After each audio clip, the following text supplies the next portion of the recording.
Donc dans cette paracha de Haremot, on voit qu'on a acheté 2 boucs, exactement les mêmes, identiques, la même taille, quand on les voit des frères jumeaux, le même prix, tout pareil. Et on va tirer au sort.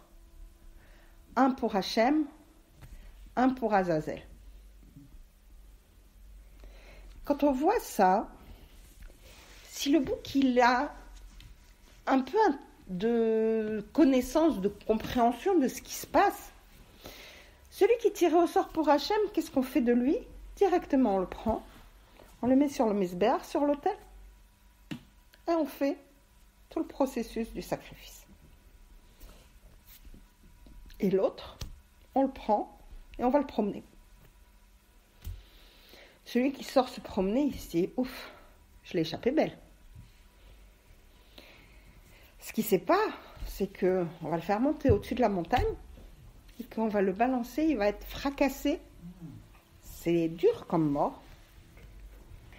Et au point qu'on dit que celui qui l'accompagne, le Kohen Gadol, il devait, par Roi HaKodesh, choisir quelqu'un qui devait mourir dans l'année. Parce que la personne qui a fait ça ne peut pas survivre jusqu'à l'année prochaine. Donc c'était quelque chose d'assez difficile à... Pourquoi le but ? Le but, c'était d'expliquer... Alors, il y a différents buts, mais un des buts, c'est d'expliquer quel est notre rôle sur Terre. Notre rôle sur Terre, c'est de se préserver du Yetzer Hara. C'est de savoir vivre dans les 4 coudées de la halakha qu'on appelle. C'est-à-dire vivre selon les lois que Hachem nous a données. Et c'est ce qui est marqué dans cette paracha de Haremot. Je vous ai donné mes lois et mes statuts. Je vous ai fait en sorte que vous puissiez vivre, mais d'une certaine manière. On n'est pas des animaux. Et c'est la raison pour laquelle, quand on arrive dans cette paracha, qui est quand même une paracha qu'on va lire le jour de Kippour, exactement, et on va venir détailler un certain nombre de comportements à ne pas avoir. Donc, pourquoi chercher à détailler ces comportements? Et ce qui paraît d'ailleurs assez surprenant, c'est que Kippour, qui est quand même le jour le plus saint de l'année, on va lire une paracha dans laquelle c'est marqué « Vous ne découvrez pas la nudité de votre mère, vous ne découvrez pas la nudité de votre sœur, vous ne découvrez pas la nudité... » etc., etc. Donc, des choses qui paraissent tellement triviales, et pourtant, on va arriver le jour de Kippour et on va lire ça. Et on va expliquer, justement, ce bouc qu'on va jeter du haut de la falaise. Pourquoi ? Pour dire à la personne, attention, si tu vas écouter tes pulsions, si tu vas écouter ton Yetzer Hara, tu vas avoir l'impression d'être toi le plus fort du monde. D'être toi au-dessus de tout. Parce que c'est comme ça que ça va fonctionner. Oui, de toute façon, personne va m'attraper, etc., etc. Et tu vas avoir ce manque de Emouna, puisque c'est marqué que là où se tient l'orgueilleux, Hachem ne peut pas rester. Il n'y a pas de place pour lui. Un orgueilleux, c'est plein de vent, ça remplit. Donc, là où il y a l'orgueilleux, Hachem n'y reste pas. Ce qui nous donne à penser que celui qui se comporte contre la Torah, qui va agir dans des choses aussi basses, c'est-à-dire que de ne pas respecter certaines mitzvot, voilà jusqu'où ça peut faire descendre la personne. Alors, il peut avoir une apparence, parfois religieuse. Il peut donner l'impression de faire certaines mitzvot, mais est-ce qu'il les vit réellement ? Et c'est ça qui a marqué. Rabbi Chaim de Volojine, il disait clairement, quand tu fais la mitzvah, c'est pas que tu agis simplement. Voilà, tout à l'heure, je suis partie, je me suis fait un café. J'ai fait un café, mais j'aurais pu, en même temps que je faisais un café, qu'est-ce que j'ai fait? Je vous ai parlé, j'ai pensé à autre chose, j'aurais pu peut-être répondre au téléphone, faire autre chose. Mais quand tu es dans une mitzvah, tu ne peux pas dire « je fais une mitzvah » et mon esprit, il est ailleurs. Je dois vivre, plonger dans la mitzvah complètement, être réellement à l'intérieur de la mitzvah. C'est ça, Sukkot. Regardez à quel point c'est magnifique. C'est que Sukkot, on vit comme on devrait vivre chacune de nos mitzvot. On est sous la soukha, on est entouré de la mitzvah. Et on nous dit, chaque mitzvah qu'on doit faire, c'est ça qu'on doit penser. Quelqu'un qui donne une tzedaka, il doit remercier Hachem de pouvoir la donner. Et pas se dire, oh ben voilà, heureusement que je suis là, parce que non, il a malheureusement perdu beaucoup en agissant comme ça. Quelqu'un qui fait sa tfila, il ne doit pas se dire, bon, ben pendant que je récite ma tfila, je garde quand même le téléphone à côté au cas où. Non, loupe un appel, ça fait rien. Même si c'est peut-être un appel important, mais tu rappelles. Tu parles avec quelqu'un de tellement plus important que, voilà. C'est pas pour rien qu'on va dire aux femmes, vous êtes exemptées, surtout si vous avez des enfants en bas âge. Parce qu'un enfant de 2-3 ans, il va pas être capable d'attendre que la femme, elle ait fini sa Hamida. Et si on est en train de faire la Hamida, on ne peut pas s'interrompre pour aller lui donner un jouet ou un gâteau ou quelque chose. Donc, mieux ne commence pas. Mieux ne fais pas. Après, tu peux trouver des subterfuges, des possibilités, le faire garder par quelqu'un d'autre ou n'importe. Tu peux t'organiser très bien, mais si tu es tout seul à la maison avec les enfants, c'est eux la priorité et c'est normal. Mais tu peux pas dire, bon écoute, je fais un peu comme ça, on essaye de s'arranger. Non. Celui qui va commencer à s'arranger avec la mitzvah, c'est là qu'il va tomber, qu'il va chuter. Et c'est pour ça qu'on va dire, on en offre un bouc à Azazel. Il est exactement identique. C'est-à-dire que de l'extérieur, cette personne, tu ne peux pas savoir comment elle se comporte. Il n'y a qu'elle qui sait. Est-ce qu'elle est investie complètement dans les mitzvot qu'elle fait? Est-ce que réellement, sa vie, c'est la Torah?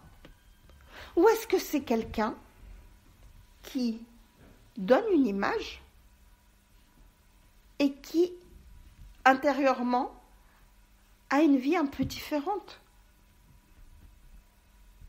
Donc on va dire, regardez, celui-là, Azazel, ce bouc-là qui va être donné au Yetzer Hara, on va l'emmener et on va lui faire monter à la montagne, lui montrer qu'il peut monter au plus haut sommet. Mais combien il y a eu de rois qui sont arrivés en haut des sommets, qui se croyaient, eux, supérieurs à tout, et que Hachem a fait chuter? Hiram, c'était un roi qui a voulu même se battre contre Dieu. Qu'est-ce qu'il a fait, Hachem? Il a rendu fou en lui faisant rentrer un moustique dans l'oreille. C'est quel roi? Hiram, c'était... Ah, je ne me rappelle plus. Non, c'est pas grave. C'était un moustique dans la tête. Il avait un moustique dans la tête qui est rentré. Mais là, Hiram, non, je rechercherai. Oui, tout à fait. Tout à fait. Et donc, d'avoir, et pourquoi Hachem, voilà, pourquoi Hachem lui a fait ça? Pour lui montrer que même, voilà, un petit moustique, il pouvait le rendre fou. Alors lui, qui se croyait pour un être humain, c'est rien, c'est ce qu'on va dire dans la Hamida de Kippour. Afar va faire, on est poussière, on est de la cendre. Qu'est-ce qu'on est, nous? Et combien ils l'ont dit? Regardez ce que nous on considère comme des gdolim dans la Torah. Qu'est-ce qu'ils ont dit d'eux? Qu'est-ce qu'il a dit Abraham? Qu'est-ce qu'il a dit Yosef? Bilhadaï, je suis rien. Qu'est-ce qu'ils ont dit à Moshe et à Aaron? Nous, qu'est-ce qu'on est, nous? Pourquoi? Pour bien comprendre que quelle mida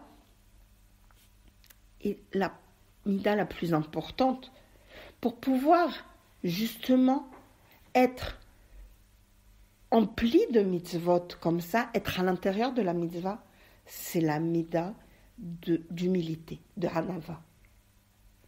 Mais attention, il ne faut pas tout mélanger. Quelqu'un qui vient et qui dit « Ah non, mais moi je sais rien, moi je peux rien faire. » Vous comprenez, parce que je suis modeste. Je lui dis « Tu n'es pas modeste, tu es bête. » Pourquoi? Regarde Moshe Rabbeinu.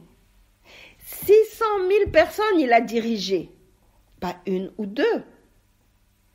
Il a pris des décisions. Il a géré combien de choses et des miracles, combien il en a fait.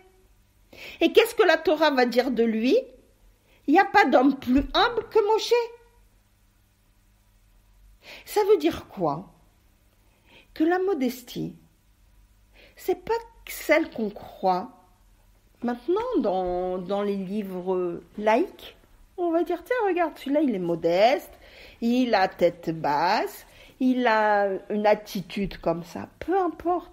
Quelqu'un, il peut avoir l'air d'être très imposant, et malgré tout, être anave. Pourquoi? C'est quoi la différence? C'est sa manière de vivre. C'est sa manière d'appréhender la vie. Quelqu'un qui sait, oui, je suis capable de faire parce que Hachem, il m'a donné les compétences et les capacités pour faire.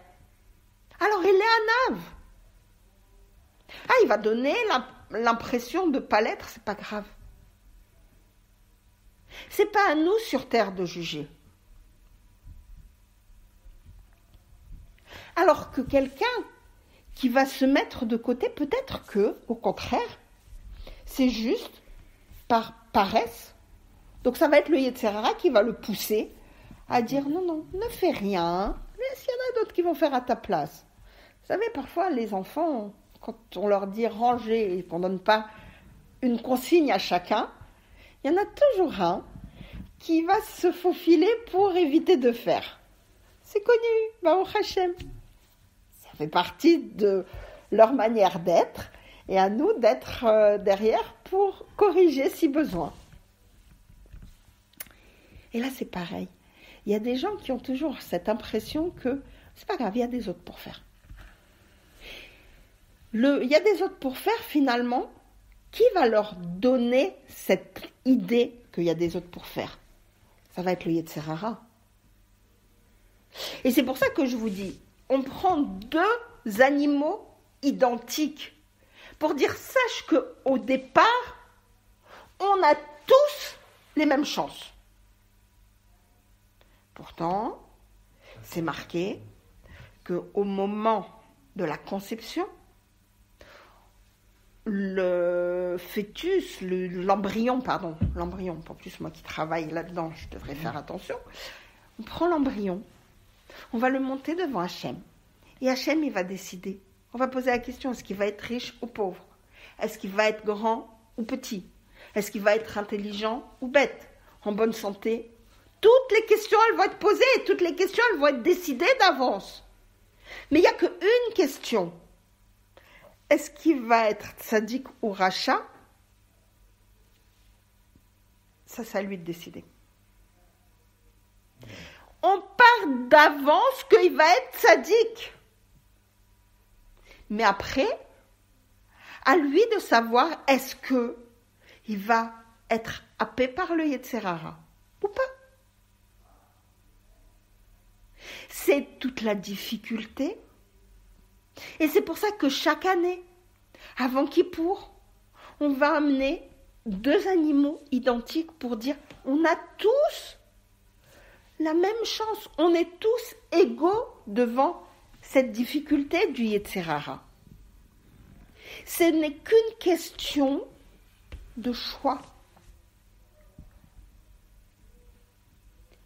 Et quand parfois, on se retrouve avec quelqu'un qui va nous dire « Ah, mais c'était plus fort que moi.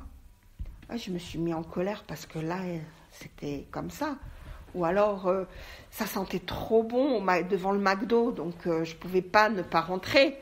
Ou on sait toutes les excuses. Attends, c'est que tu as fait un choix. Tu avais les consignes. Pourquoi tu ne les as pas respectées? Parce que, et c'est facile, quand on est à l'école, que la maîtresse, elle dit, celui qui va faire ça, il va recevoir une punition. On ne va pas faire devant la maîtresse la bêtise pour recevoir la punition. Quand elle a le dos tourné, on va essayer de la faire quand même, cette bêtise, parce qu'on a quand même envie de la faire, en espérant ne pas se faire attraper. Le problème, c'est que là, Hachem, il est partout. Donc il va tout voir. Il va tout savoir. Tu peux très bien dire après, non, c'est pas vrai, c'était pas moi, mais de qui tu te moques?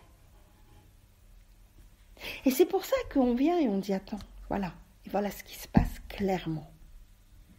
Celui qui vit pour Hachem, alors effectivement, après, il y a le korban, avec tout ce qui s'ensuit. C'est normal, la vie fait que on finit par ne plus être en vie, après 120 ans. Mais comment? De quelle façon? Comment on va parler de nous après?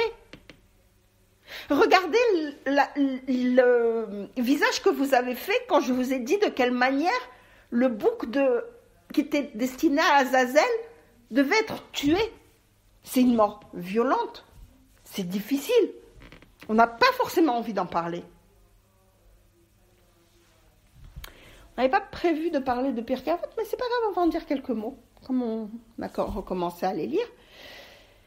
C'est marqué qu'il y a la couronne de la Keuna, la couronne de la Torah, la couronne de la royauté.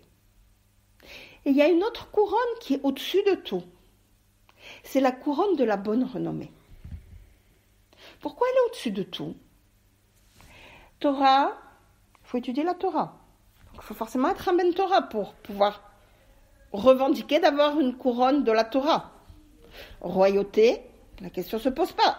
Celui qui est roi, donc qui est descendant de roi, qui est de la lignée des rois, il peut être roi, mais c'est pas n'importe qui se lève un matin en disant je veux devenir roi. Cohen, pareil. La bonne renommée, celle-là ne dépend que de toi.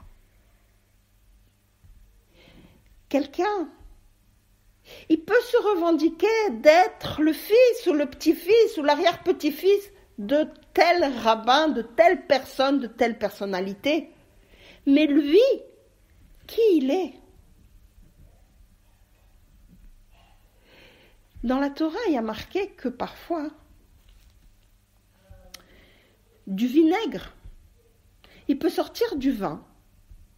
Et du vin, il peut sortir du vinaigre. Ça veut dire que peu importe de quelle famille on est,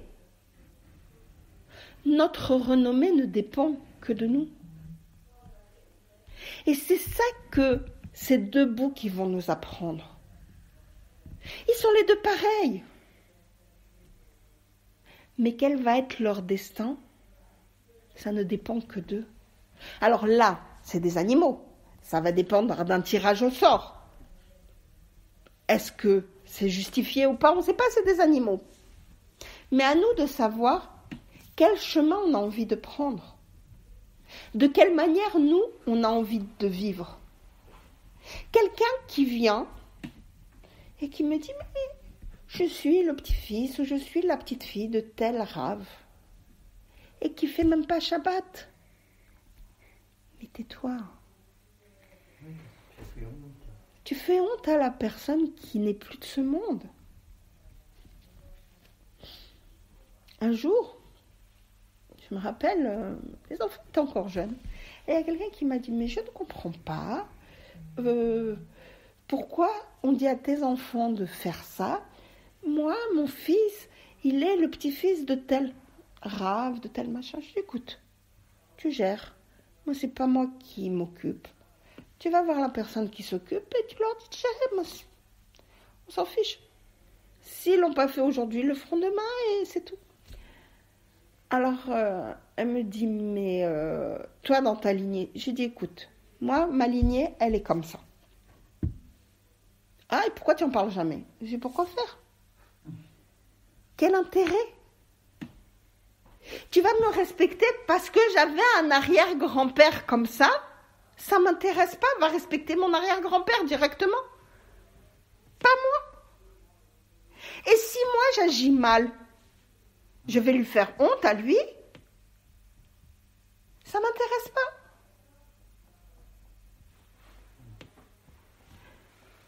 Donc quelqu'un qui vient se revendiquer d'être de telle famille, si lui se comporte bien, alors très bien. Mais sinon, non. C'est ce qu'il a dit Yaakov. Yaakov, il a dit à Shimon et Lévi, je ne veux pas être mêlé à vos disputes. Et regardez dans Korach.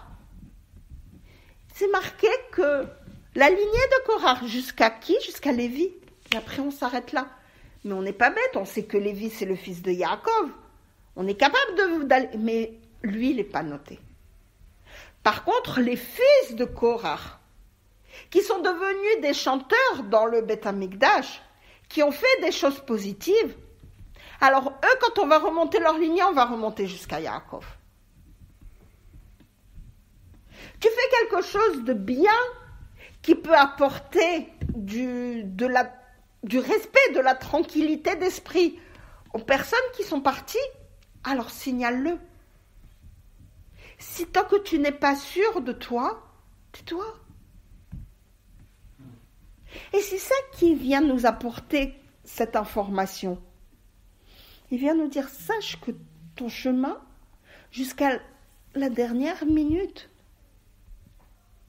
il y avait un Kohen Gadol à 80 ans, il a dévié. 80 ans. C'est marqué comme ça, justement, jusqu'au dernier jour avant ta mort, tu fais tchouva. C'est quand le dernier jour? Je ne sais pas, fais tchouva tous les jours, comme ça t'es tranquille. On a cette information-là grâce à ces deux boucs. Quelque chose qui paraît tellement anodin, qui paraît tellement loin de nous, et qui pourtant va nous apprendre jusqu'à maintenant des choses. Cette paracha de Haremot, qu'est-ce qu'elle nous apprend? Aaron, il vient de perdre ses deux fils, et il se tait. Il a ce travail sur lui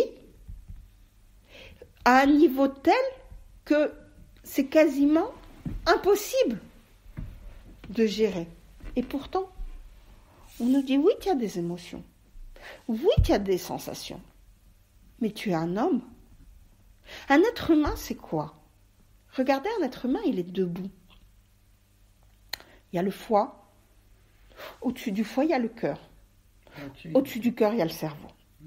Le foie, c'est ce qui est plein de sang. Quand vous voulez manger du foie, vous ne pouvez pas le cachoriser comme une viande normale. Il faut toujours la griller. Parce que c'est du sang à l'état pur, le foie. C'est toutes les pulsions animales. Balak. C'est par exemple, exactement. Au-dessus, il y a le cœur. Lève. Le siège des sentiments. Le siège des émotions. C'est au-dessus des pulsions animales, mais il y a quand même encore au-dessus. Et c'est le cerveau. Meler. Moar. Ouais, Moar, et ça fait Moar, ça fait Meler, exactement. Le cerveau, c'est quoi? C'est tout ce qui est intellectuel. Et c'est là ce siège de l'intelligence qui nous permet d'être qui on est. Par quoi tu veux te laisser dominer? Est-ce que tu veux laisser ton foie dominer? Est-ce que tu veux laisser ton cœur dominer? Ou est-ce que tu veux laisser ton cerveau dominer? Et c'est ça la difficulté d'être un homme. Ou une femme, hein, évidemment. Parfois, on va être obligé, sans pouvoir gérer, de laisser le cœur parler. Il y a des moments, on va dire que c'est une mitzvah d'être besimcha tamid, d'être toujours joyeux. Ah, mais il y a des moments où c'est difficile. Oui. D'accord. Donc il y a des moments où ça va être l'émotionnel qui va prendre le dessus. Mais combien de temps? La preuve, la Torah vient nous donner des lois là-dessus. Quelqu'un qui perd un proche, il y a des lois de deuil. 7 jours, comme ça. Après, on allège le deuil jusqu'à 1 mois. Après, on va alléger le deuil jusqu'à 1 an. Après, on va dire stop, ça y est. Pourquoi ces lois? Pour nous dire, attention, tu as une vie qui doit être cadrée. Quelqu'un qui n'a pas cette possibilité de se référer à ça peut avoir du mal à savoir quoi faire. Un jour, je parlais avec une maman et je disais que son enfant qui était beaucoup dans la colère, beaucoup dans la rébellion, je lui dis il a besoin de cadre, il a besoin de limites.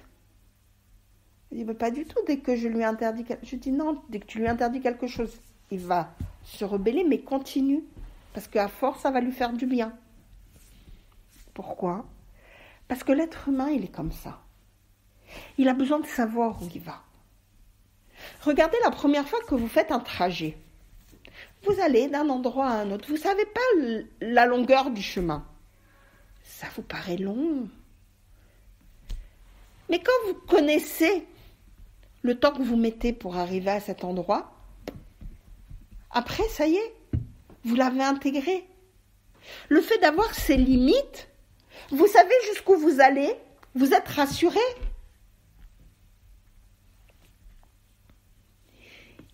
C'est pour ça que on dit, Hachem, il nous permet de vivre dans les 4 coudées de la halakha, c'est-à-dire qu'on a toujours la possibilité d'être rassuré, d'être encadré, d'être enveloppé quelque part. Souvent, un bébé, c'est de ça dont il a besoin, d'être bien emmailloté, d'être bien dans sa turbulette ou quoi, pour se sentir bien, à l'aise. Et un adulte, c'est pareil. Mais quand tu dis les 4 coudées, c'est celle du début, les 4 coudées. Quand on dit, c'est ça le texte, on vit selon les 4 coudées de la halakha. C'est-à-dire de savoir, il y a une halakha. 4 coudées, c'est-à-dire le nord, le sud, l'est et l'ouest. Oui. C'est-à-dire Oui, encadré. Quand tu sais que la halakha, elle est comme ça, tu sais où tu vas. C'est clair. Après, toute la difficulté, c'est d'apprendre. C'est ça souvent le plus difficile. Mais on voit des fois, par exemple dans les lois de Shabbat ou dans les lois de Shmirat HaLashon, dans des lois un peu difficiles et fastidieuses à apprendre, on se retrouve avec des gens qui vont ajouter des choses. Parce que ça leur semble que c'est comme ça, que c'est mieux, que ça va être... Attends. Ou on va en éliminer. Ou parfois en éliminer, évidemment. Mais, attends. Et tu dis déjà la halakha. Après, tu veux ajouter pour toi, parce que tu te sens que si tu ajoutes pas, ça va être compliqué. Alors fais-le. Mais, décider avant d'avoir connu la halakha que c'est comme ça qu'il faut faire, c'est une erreur. Pourquoi ? Parce que c'est pas toi qui as décidé des choses. Prends pas la place du bon Dieu, laisse-lui sa place, elle est trop compliquée. Lui, il sait ce qui est bien. Et si lui, il t'autorise de faire ça Shabbat, ou si lui, il t'autorise de parler de cette façon, il sait ce qu'il fait.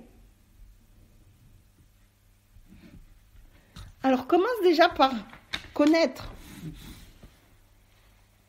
On n'est pas dans du stand-up, on a un texte à apprendre. On n'est pas dans de l'impro.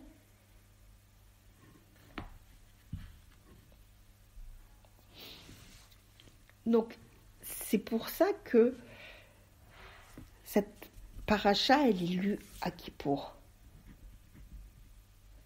Pas pour venir nous dire des choses aussi triviales que, attention, il ne faut pas faire ceci, il ne faut pas faire cela, et des choses tellement évidentes, mais pour nous dire attention, sache qui tu es. Et sache qui est au-dessus de toi. Parce que si jamais tu ne choisis pas la bonne route, alors voilà les deux choix où ça mène. Et voilà jusqu'où tu peux descendre.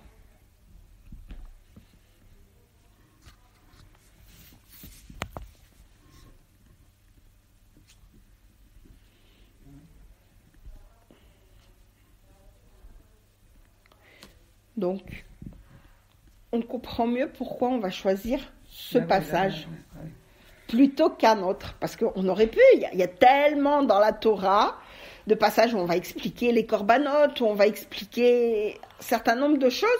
Pourquoi choisir spécialement celui-là ? C'est pas logique.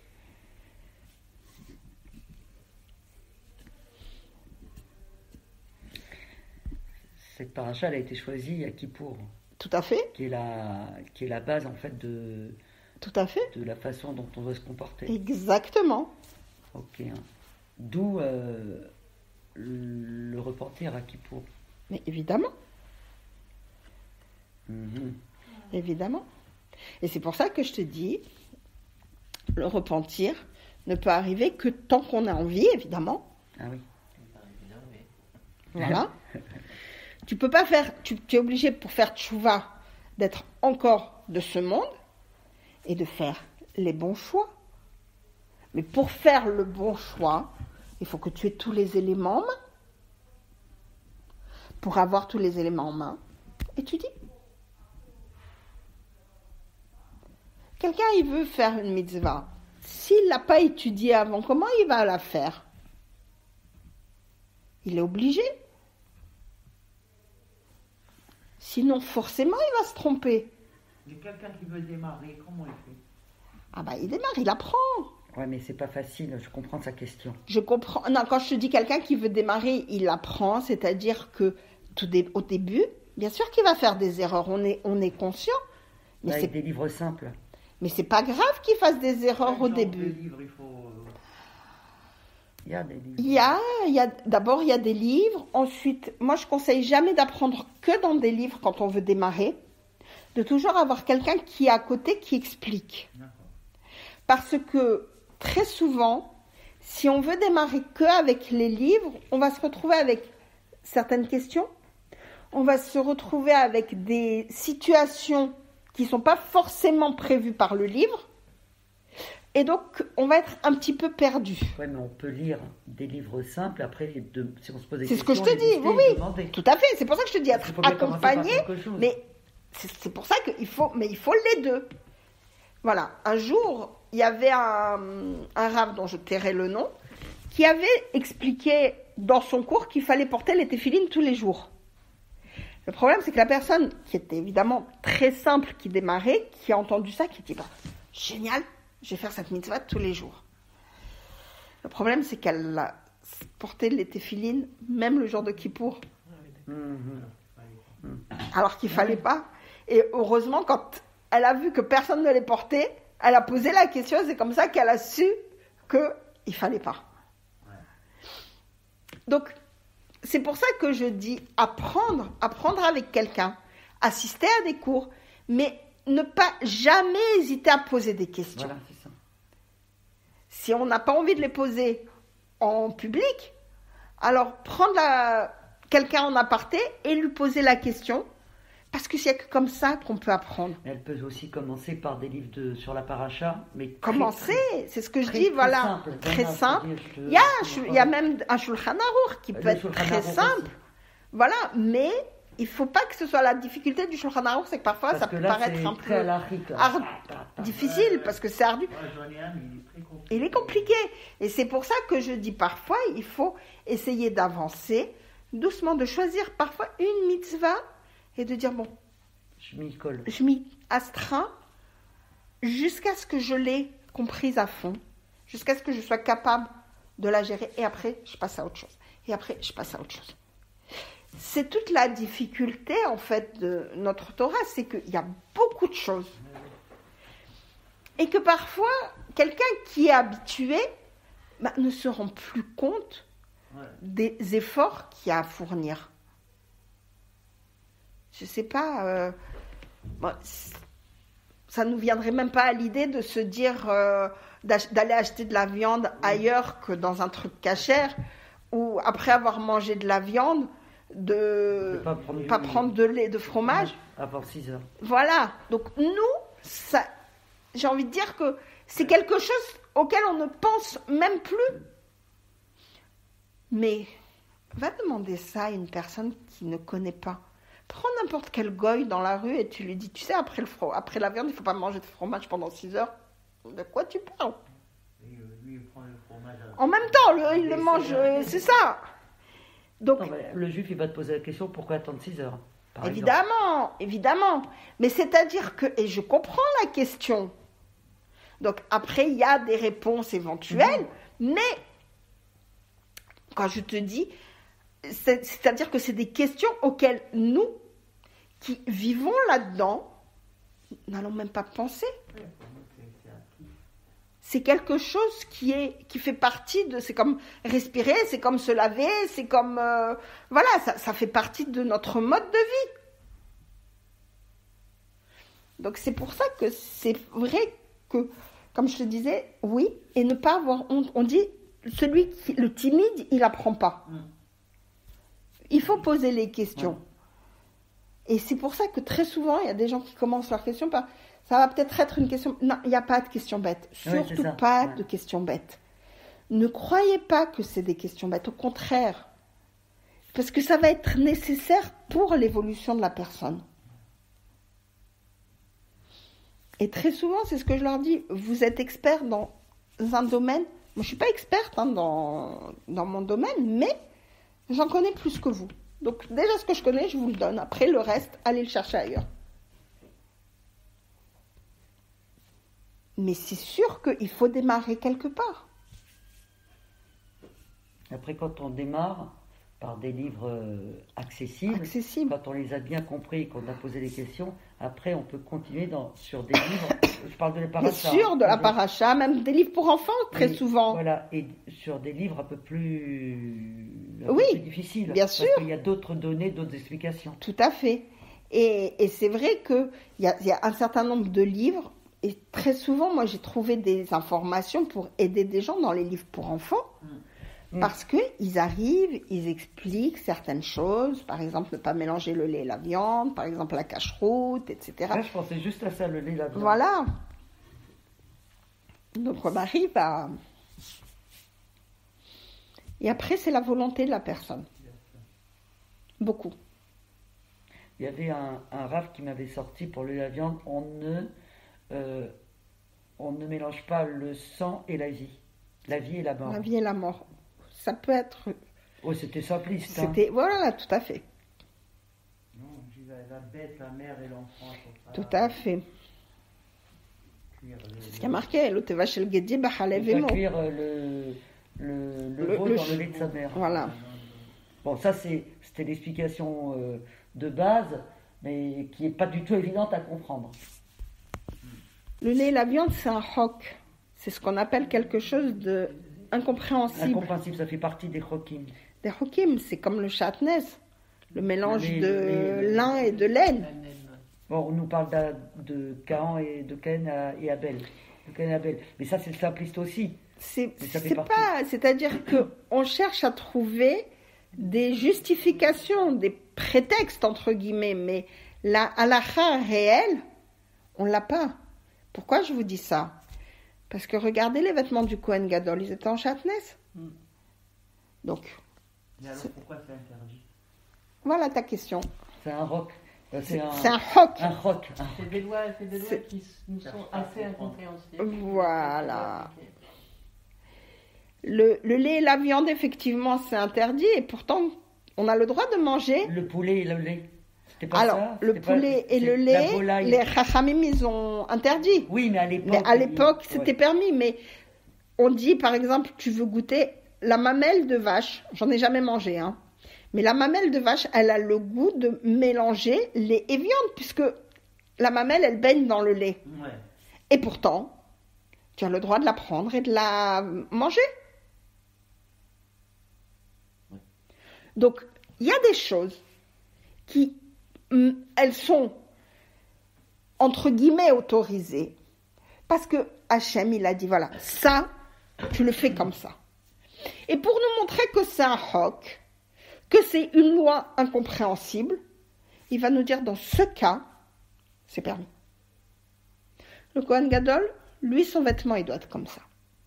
Ah, mais pourquoi pour les autres c'est interdit? Les autres c'est interdit, lui c'est permis. Exception qui confirme la règle. Ah, mais alors toutes les explications que tu vas donner, Caïn et Abel, ils se sont disputés, ou ceci ou cela, ou c'est du règne animal et l'autre c'est du règne végétal. Ça n'a aucun sens parce que s'il y avait une explication logique, ça serait interdit pour tout le monde, tout le temps. Et là, on dit non, c'est interdit, sauf pour lui. Ce qui montre que on ne peut pas comprendre. Peut-être pour différencier le Kohen. On aurait pu le différencier de n'importe quelle manière.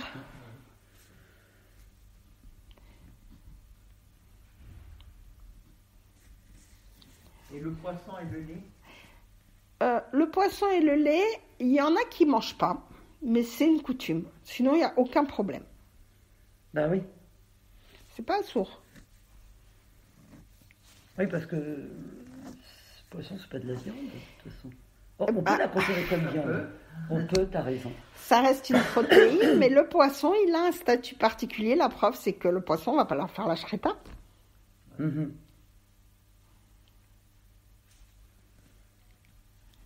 Je vais sortir une boutade, dit des fruits de mer. Ouais. Ouais. C'est vrai, pourquoi on ne mange pas les fruits de mer? C'est un roc? Parce qu'ils n'ont pas d'écailles et ils n'ont pas de nageoires, tout simplement. Ça, c'est pas un roc, Ouais. Ils sont considérés comme des choses qui ne sont pas bonnes. Pas très propre. Bah, non, c'est que ça dégoûte. Moi, un jour, j'ai vu des huîtres. J'avoue que je ne suis pas forcément emballée par... l'esthétique. Par leur... voilà.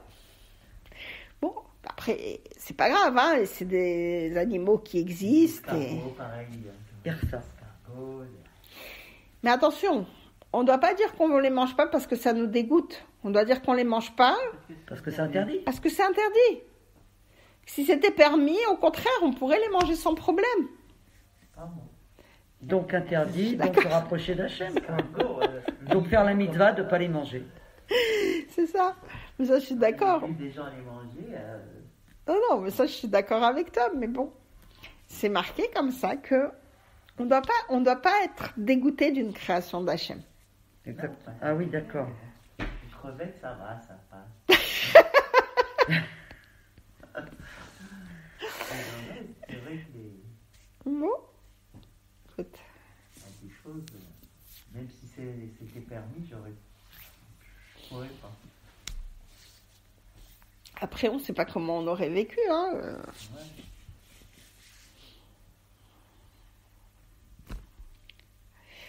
Si c'était permis. Ouais.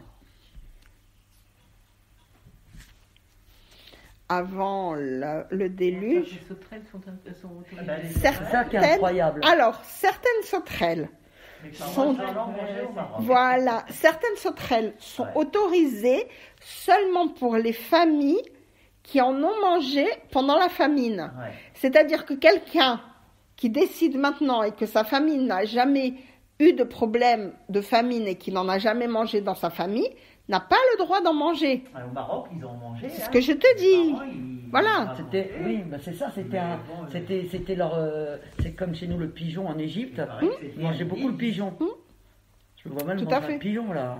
Non, vu l'état des pigeons, je te le déconseille. Aujourd'hui, en Égypte, ils en mangeaient. Même au Maroc, moi. Voilà, c'est ça. Oui, bah dans oui. ces pays-là, En Tunisie, voilà, des choses comme ça. C'était. Ah oui. Ah bah oui. Non, mais on a des habitudes et le pigeon, je sais pas, qu'est-ce qu'il y a qui. Les volailles, les oiseaux, ça va dépendre de la forme des œufs. Les poissons, comme on a dit, les animaux marins, ça va dépendre s'ils ont des écailles, des nageoires, etc. Donc c'est pour ça que tu as demandé pour les fruits de mer, mais on ne mange pas de baleine, on ne mange pas de requin, on ne mange pas de raies, etc. Parce que il faut juste voir l'état de la peau du poisson. On ne mange pas de caviar. Ça, c'est à débattre encore aussi. Hein. Quoi ? Oui, non. Il y a du caviar caché. Ah, le caviar, ça dépend, mais le caviar, c'est pas le vrai caviar. Le poisson lui-même, il n'est pas caché. Si le poisson n'est pas caché, son œuf, il n'est pas caché. Les œufs sont pas cachés. Non, mais c'est du faux caviar. Mais c'est du faux caviar. Voilà. Ce qu'on appelle crevettes, nous, c'est pas des crevettes. C'est pas des crevettes, c'est du poisson reconstitué. Ouais. Voilà. Donc, les mammifères, on sait très bien, il faut qu'ils ruminent, il faut qu'ils aient les sabots fendus, et il faut qu'on leur fasse la shrita. Donc, il y a différents points qu'on connaît, d'ailleurs on va en parler dans d'autres endroits, pour savoir quels sont les animaux qu'on a le droit de manger, quels sont les animaux qu'on n'a pas le droit de manger. Pourquoi ces restrictions ? Toujours pour la même raison. Tu vis dans un monde, tu profites de ce monde, mais il y a des lois, il y a des limites. Maintenant, vous allez me poser la question, le saumon, c'est très bon le saumon, c'est cachère. De quoi il se nourrit pour avoir une chair aussi rose ? De crevettes. Alors ? Ah oui. Ah, lui, il a le droit de les manger. Après, nous, on le pêche, on a le droit de le manger, lui. Et le bon Dieu, il voulait nous donner un goût de crevette. Ne sois pas jaloux des autres. Voilà. Non, mais c'est vrai, hein, donc il mange les crevettes. Le saumon, il mange les crevettes pour avoir la peau rose comme ça. Ouais, faut pas trop chercher. Voilà, t'as compris. Manger tais-toi. Il y a des choses où il faut être capable de dire c'est la loi. C'est comme ça. C'est tout. Et c'est tout le travail qu'on fait en ce moment, qu'on va compter le Homer et qu'on va nous dire chaque jour, c'est pour un travail sur une mida, pour arriver à Matan Torah. Alors évidemment, ça paraît ridicule. Quoi, en une journée, tu vas travailler un trait de caractère. Mais ça, en tout cas, c'est en prendre conscience. Mais voilà. C'est de se dire, tiens, effectivement, là-dessus, je dois travailler. C'est faire un plan d'action. Vous savez, par exemple, avant Pessah, en général, je ne sais pas si vous le faites vous aussi, mais je prends une feuille et je liste tout ce que je vais avoir à faire, les courses que je vais avoir à faire, etc. Et je note. Pourquoi ? Parce que une fois que je suis dans le travail, j'ai peur d'oublier quelque chose. Alors là, j'ai ma liste. Je ne suis peut-être pas forcément dans l'ordre dans lequel j'ai noté. Oui, non, mais je fais aussi. Voilà. Mais on a ce qu'on appelle un plan d'action. On sait qu'on doit faire ça, puis qu'on doit faire ça, puis après qu'on doit faire ça, et puis qu'on ne doit pas oublier ça.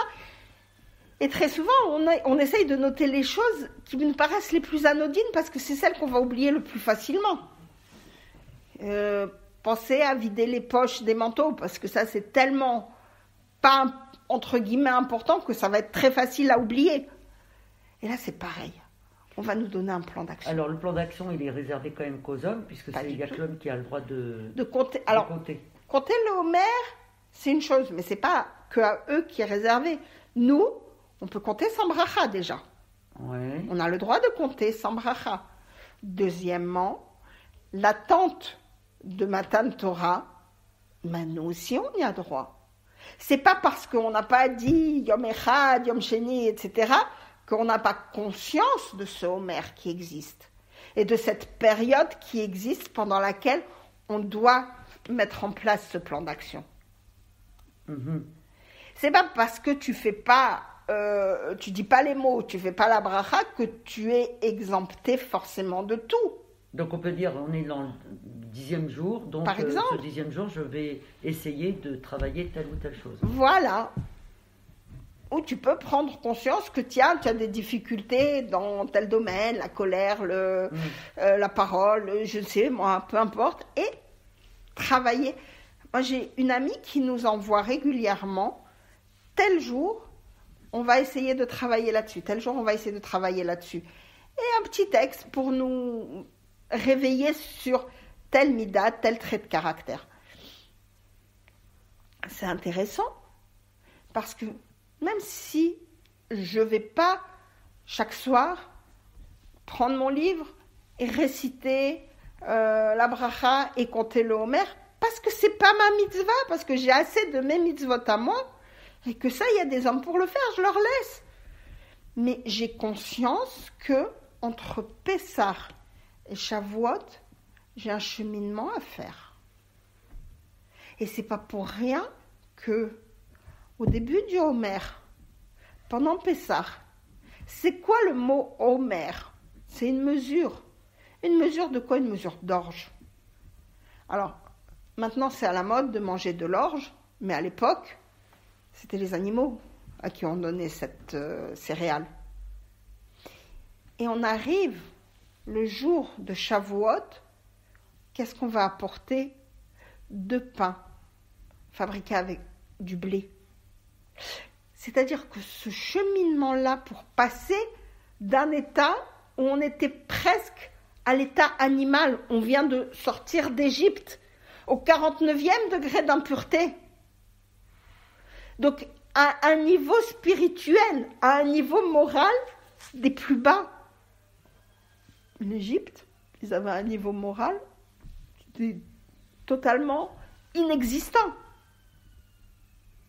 Quand il y avait la mort des premiers-nés, en plus des cris de douleur de ces enfants qui étaient morts, il y avait des cris de contrariété parce que dans certaines familles, il y avait plusieurs premiers-nés. Ah bah oui, parce que tous les enfants n'étaient pas du même père, dans la même famille. Voilà. Bah oui. Donc, et ça, on était baignés là-dedans. Donc, on a eu du travail à faire pour sortir de ça. Et qu'est-ce qu'on a fait? Alors, Hachem nous a dit, voilà, 49 jours. Ça aurait pu être plus, hein? Ça aurait pu. Mais il nous a donné ce cadeau. Que déjà, il nous a fait enlever. On est arrivé au niveau 0. C'est-à-dire que toute l'impureté, il nous l'a enlevé lui directement. Et il nous a permis de grimper pour arriver au niveau de pouvoir recevoir la Torah. Ce niveau spirituel tellement élevé. Alors oui, peut-être ça aurait pu être plus, mais il fallait rapidement qu'on ait la Torah. Ah oui, d'accord, oui. Si on a été en esclavage, c'était pour la Torah. Si on n'avait pas reçu cette Torah, qu'est-ce qu'on aurait fait? Il y avait comme ça une histoire que j'ai profité de lire pendant les 2e fêtes de Pessah. Et il y avait un monsieur très riche qui, au milieu de ses enfants, vous savez, surtout à l'époque, dans les pays d'Afrique du Nord, comme ça, quand il y avait un enfant pauvre au milieu qui n'avait pas de famille, rentré, adopté officiellement ou pas officiellement, mais il faisait partie des enfants. Et ce gamin, il était rentré depuis qu'il avait tout petit. Il faisait partie des enfants, donc quand on donnait à manger, on donnait à manger à tout le monde, lui aussi. Quand on achetait un vêtement, on achetait à tout le monde, lui aussi, etc. Un jour, l'enfant, il avait grandi, il était adulte, il était à table avec son père, manger. Il y a un pauvre qui rentre, qui demande de la tzedaka, et le père, très riche, va lui donner une certaine somme. Cet homme sort en bénissant le Baal Habayit, le maître de maison. Et des brachot, et des bénédictions, et des mots gentils, etc. La femme qui était à la cuisine, qui entend ça, appelle son mari et lui dit « Regarde cet homme, une fois tu lui as donné, et regarde tout ce qu'il te dit, et celui-là qui est assis à notre table depuis toutes ces années, jamais il a dit un mot. » Il dit « Attends, tu vas voir. » Il regarde le jeune homme et il lui dit « Écoute, dès maintenant, tu te lèves, tu sors de la maison. Je ne te dois plus rien. Tu pars avec les vêtements que tu portes, et c'est tout. » Le jeune homme se lève, s'en va, et il vit 3 jours absolument épouvantables. Il ne sait pas comment manger, il ne sait pas où dormir, il est dans un état de détresse terrible. Évidemment, les parents, ils se sont attachés à cet enfant, donc au bout de 3-4 jours, ils vont le chercher, ils le ramènent à la maison. Et de ce moment-là, chaque chose qu'il met dans la bouche, évidemment, il les remercie, évidemment, il est béni, évidemment, il est corvéable parce que pour tout le bien qu'ils lui font. Pourquoi je vous raconte cette histoire ? Les béné Israël, pour pouvoir devenir qui ils étaient obligés de passer par l'esclavage. Mais s'ils étaient passés par l'esclavage, qu'ils avaient été sortis d'Égypte, et c'est tout, alors ça, tout ça pour rien. Donc c'était nécessaire d'avoir ce Matan Torah, ce don de la Torah, rapidement après la sortie d'Égypte, pour clôturer le travail. Quand vous tricotez ou quand vous cousez, vous pouvez très bien avoir différents pans de vêtements. Mais le travail n'est terminé qu'une fois que vous avez tout cousu ensemble, que vous avez tout repassé, que vous avez rendu le vêtement bien terminé, bien apprêté. Les béné Israël, c'était ça. Pour que leur liberté soit totale, alors il fallait arriver rapidement au Matan Torah. Et on a vu que malgré tout, après, on a eu des situations un peu délicates dans le désert. Mais bon, on ne va pas parler de tout aujourd'hui.